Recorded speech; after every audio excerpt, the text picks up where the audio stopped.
തൃശൂർ കാഞ്ഞാണിയിൽ ജപ്തി ഭീഷണിയെ തുടർന്ന് യുവാവ് ജീവനൊടുക്കി. കാഞ്ഞാണി സ്വദേശി 26 വയസ്സുള്ള വിഷ്ണുവാണ് ആത്മഹത്യ ചെയ്തത്. സ്വകാര്യ ബാങ്കിൽ നിന്ന് 12 വർഷം മുൻപ് കുടുംബം വീട് വയ്ക്കാനായി 8 ലക്ഷം രൂപ വായ്പയെടുത്തിരുന്നു. ഇതുവരെ 8,74,000 രൂപ തിരിച്ചടച്ചിരുന്നു. ഇതിനിടയിൽ ഇടയ്ക്ക് തിരിച്ചടവ് മുടങ്ങിയതോടെ 6 ലക്ഷം രൂപ കുടിശ്ശികയായി. ഇതോടെ വീടൊഴിയാൻ ബാങ്ക് ആവശ്യപ്പെട്ടിരുന്നുവെന്ന് വിഷ്ണുവിന്റെ കുടുംബാംഗങ്ങൾ പറഞ്ഞു.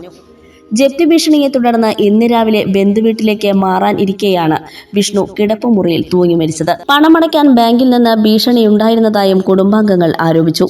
ലോൺ തുകയേക്കാൾ കൂടുതൽ തിരിച്ച് അടച്ചിരുന്നുവെന്നും കോവിഡ് പ്രതിസന്ധിയിലാണ് അടവ് മുടങ്ങിയതെന്നും ബന്ധുക്കൾ പറയുന്നു. തൃശൂർ ജില്ലാ ജനറൽ ആശുപത്രിയിൽ സൂക്ഷിച്ചിട്ടുള്ള മൃതദേഹം പോസ്റ്റ്മോർട്ടത്തിന് ശേഷം ബന്ധുക്കൾക്ക് വിട്ടുനൽകും.